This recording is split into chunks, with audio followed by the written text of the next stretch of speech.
తెలంగాణ ప్రజలు ఒక విచిత్రమైన పరిస్థితిని ఎదుర్కొంటున్నారు. ఒకవైపు కృష్ణా గోదావరి నదుల నీళ్లు దోపిడీకి గురవుతుంటే, మన హక్కులకు భంగం కలుగుతుంటే, మళ్ళీ తెలంగాణ పాత పద్ధతుల్లో సమైక్య ఆంధ్రప్రదేశ్ దోపిడీకి లోనే పరిస్థితి వస్తుంటే, రాష్ట్ర ప్రభుత్వం కనీసం పట్టించుకోకపోగా చెప్పిన వాళ్ళ మీద ఎదురుదాడి చేసే పరిస్థితి. ఏం జరిగింది? మొట్టమొదట కృష్ణా జలాలపైన, నాగార్జున సాగర్ పైన మన హక్కులు పోతున్నాయి, కేంద్రం గుంజుకుంటుంది, ప్రభుత్వం వెంటనే స్పందించాలి అని చెప్పి పార్టీగా చెప్తే ఎదురుదాడికి ప్రయత్నం చేసిండ్రు. అరే కొత్తగా వచ్చినాం కదా, వాళ్ళు చెప్పిండ్రు, దాన్ని పాజిటివ్ తీసుకుందామని ఆలోచన చేయలేదు, ఎదురుదాడికి ప్రయత్నం చేసిండ్రు. ఒకసారి కేసీఆర్ ప్రజల్లోకి వచ్చి నల్గొండలో 1,00,000 మందితో సభ పెట్టి దాని ఒక ప్రజా సమస్యగా తీసుకొచ్చినప్పుడు గప్పుడు కళ్ళు తెరిచి శాసనసభలో తీర్మానం పెట్టి ఏకగ్రీవంగా ఎట్టి పరిస్థితుల్లో కూడా నాగార్జున సాగర్ మాకు ఉంచాలి, మా హక్కులు మాకు ఉండాలని మాట్లాడారు. పోలవరం బల్కచర్ల ప్రాజెక్టు విషయంలో అంతే నిర్లక్ష్యంగా ఉన్నారు.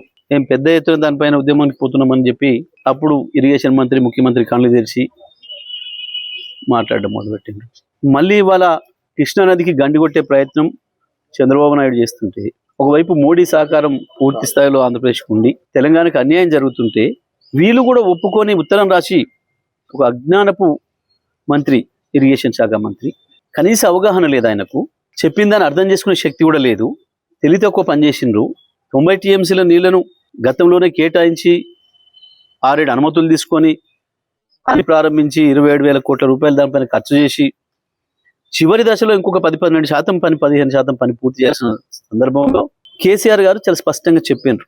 తెలంగాణ అంతా చూసింది, తెలంగాణ కాదు తెలుగు ప్రజలు ప్రపంచవ్యాప్తంగా ఉన్న వాళ్ళందరూ కూడా చూసిండ్రు. కేసీఆర్ గారు ఎంత పద్ధతిగా 1:20 నిమిషాలు ఓపికగా విషయాన్ని అంతా ఎట్లా వివరించిండ్రో, ఏం జరుగుతుందో చెప్పిండ్రు.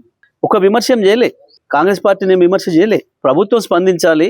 ఒకవైపు చంద్రబాబు నాయుడు, ఇంకొక వైపు మోడీ, ఇద్దరు కలిసి ద్రోహం చేస్తున్నారు, మన హక్కుల్ని కొల్లగొట్టే ప్రయత్నం చేస్తున్నారు, ఈ రాష్ట్ర ప్రభుత్వం కళ్ళు తెరవాలి, లేదంటే మేము ప్రజా ఉద్యమం తీసుకొస్తామని చెప్పారు. ప్రతిపక్షంగా మా బాధ్యత, తెలంగాణ తెచ్చిన వాళ్ళుగా మా బాధ్యత. మేము మౌనంగా కూర్చోలేం కదా. మీ ప్రభుత్వానికి వేరే ప్రయారిటీస్ ఉండొచ్చు, చంద్రబాబు నాయుడు గారు అవసరమై ఉండొచ్చు, కానీ తెలంగాణ ప్రజలకు అవసరం లేదు కదా. నీ పదవి కొరకు మా గొంతులు ఎండబెడతా అంటే ఎట్లా ఊక్కుంటుంది తెలంగాణ? తెలంగాణ తెచ్చిన నాయకుడిగా, ప్రజలు ఇవాళ ప్రధాన ప్రతిపక్షంగా ఇచ్చిన బాధ్యతలు తీసుకున్న నాయకుడిగా ప్రజల తరఫున కొట్టాడాల్సిన బాధ్యత కేసీఆర్ పైన ఉంది. ఏం మాట్లాడాడో ప్రజలందరూ కూడా విన్నారు. ఏమన్నాడు? ప్రభుత్వం తోలుదిస్తా అన్నాడు. ముఖ్యమంత్రి అంటాడో, ఇరిగేషన్ మంత్రి అంటాడో, ఈ స్ట్రీట్ ఫెలోస్ పేరేం తీసుకోలేదు ఆయన. స్టేట్స్మెన్ గానే మాట్లాడాడు, స్ట్రీట్ ఫెలోస్ గురించి మాట్లాడొద్దని మాట్లాడలే. కానీ వాళ్ళు ఏం మాట్లాడతాడు? ముఖ్యమంత్రి నీవు గల్లీ స్థాయి నాయకుడు అనేది మళ్ళీ ఒకసారి రుజువు చేసుకున్నావు. నిజమే, మాకు రాదా భాష? వాడెంత గొట్టంగాడు, కేసీఆర్ కాలి గోటి సరిపోడు అనొచ్చు మేము కూడా. మేము అనడం లేదు. నువ్వు రండవు, నువ్వు కొజ్జవని కూడా అనొచ్చు, మేము అనడం లేదు. మాకు విజ్ఞత ఉంది. నీకు కేవలం అది ఒక్క భాష వచ్చు కావచ్చు, మాకు అన్ని భాషలు వచ్చు, అన్ని పద్ధతుల్లో మాట్లాడవచ్చు, విజ్ఞతతో మాట్లాడవచ్చు. ఒకవేళ నువ్వు దాంట్లోనే పోటీ పెట్టుకుందాం అనుకుంటే అది కూడా మాట్లాడవచ్చు. రండలు మాట్లాడే భాష అది. ఇతరులు చావు కోరుకోవడం అనేది రండగాలు చేసే పని, కొట్టాడేటోడు చేసే పని కాదు. ఎప్పుడు నీ పెరనడు ముట్టుకోలేదే కేసీఆర్. నీది కంపు నోరని తెలుసు, మురికాలో కంటే అధ్వానమైన నోరని సంగతి కూడా తెలుసు. నువ్వు కేసీఆర్ స్థాయి కాదు, ఆ విషయం మొదలు గుర్తుపెట్టుకోను. ఏదో తంతే పొరపడ్డాడన్న సామెతతోని అది నిజమైన పద్ధతుల్లో వచ్చి కాసేపటికి ఆ పదవిలో పడుండొచ్చు నువ్వు, కానీ నీది ఆ స్థాయి కాదని మరోసారి నిరూపించుకున్నావు. ఈ రాయి కట్టుకొని నిలబడసావు, ఆ రాయి కట్టుకొని నిలబడసావు అని మాట్లాడుతున్నావు కదా. ఒక్కటి వాస్తవం నేను చెప్తున్నా, సాధారణ ఎన్నికలు వచ్చిన మరుక్షణమే ప్రజలు నువ్వు ఎక్కడ రోడ్డు మీద కనపడ్డా తప్పకుండా బండరాలు నీకు గట్టి హుసేన్ సాగర్లోనో మూసిలోనో పడేస్తారు. ఆ పరిస్థితి వస్తుంది నీ పార్టీకి, నీ కాంగ్రెస్ పార్టీకి. నీకు ప్రజలే బండరాలు గట్టి మున్సిపాలిటీ చెత్తను వారేసినట్టు తీసుకుపోయి మూసి నదిలో పారేస్తారు. గుర్తుపెట్టుకో.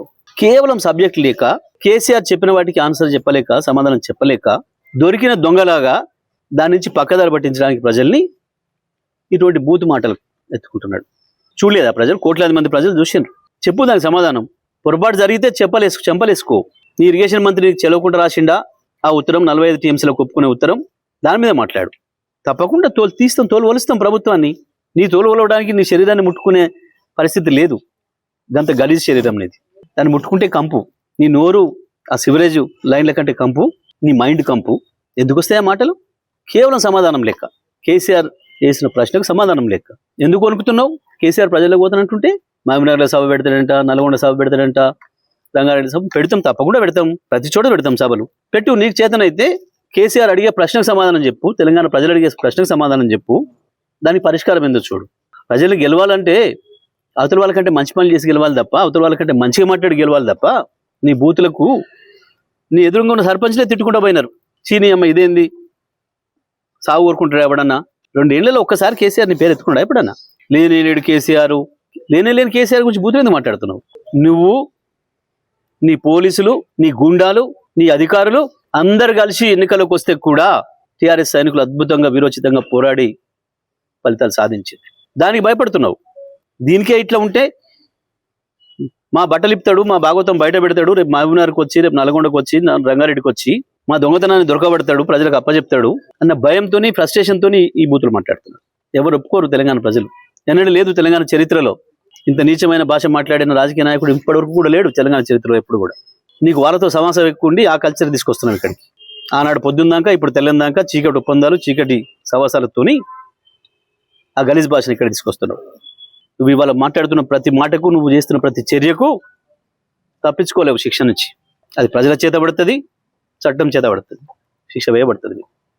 రేవంత్ స్పష్టంగా చెప్తాను, సూటిగా చెప్తున్నాం, నువ్వు కేసీఆర్ని ఏదైతే బండలు కట్టుకొని దీని దురుకు దంట దురికి చావును మాట్లాడుతున్నావో, తెలంగాణ ప్రజలు మళ్ళీ మళ్ళీ మళ్ళీ మళ్ళీ నువ్వు లేచి వచ్చే అవకాశమే లేకుండా బండరాలు కట్టి నిన్ను మూసిలో పడేస్తారు. నీ రాజకీయ ప్రస్థానానికి ముగింపు పలుకుతారు. నిన్ను ఫిజికల్గా చంపుతారని మేము అనడంలే, రాజకీయంగా నిన్ను బండలు కట్టి మూసిలో పడేస్తారు వచ్చే ఎన్నికల్లో. ఇటువంటి పిచ్చి మాటలు మానేయి, హౌలా మాటలు మానేయి, భాష మార్చుకో, ముఖ్యమంత్రి స్థాయిలో మాట్లాడడం నేర్చుకో. నువ్వు రెచ్చగొట్టాలని చూసినా, ఇంకోటి చేసినా మాకు ఆ ఓపిక ఉంది. ఎందుకంటే నీ భాషల్ని చూసి వచ్చిన వాళ్ళం, నీ భాషల కుట్రలను ఎదుర్కొని వచ్చిన వాళ్ళం. నువ్వు ఒక బచ్చగాడి వాళ్ళ ముందట, కేసీఆర్ ముందట నువ్వు వేసేవన్నీ కుప్పిగంతులు, హనుమంతుడి ముందట కుప్పిగంతులు లాగా వేస్తున్నావు. దానికి ఆయన పద్ధతి నేర్చుకుంటే మంచిది రేవంత్ ఇప్పటికైనా.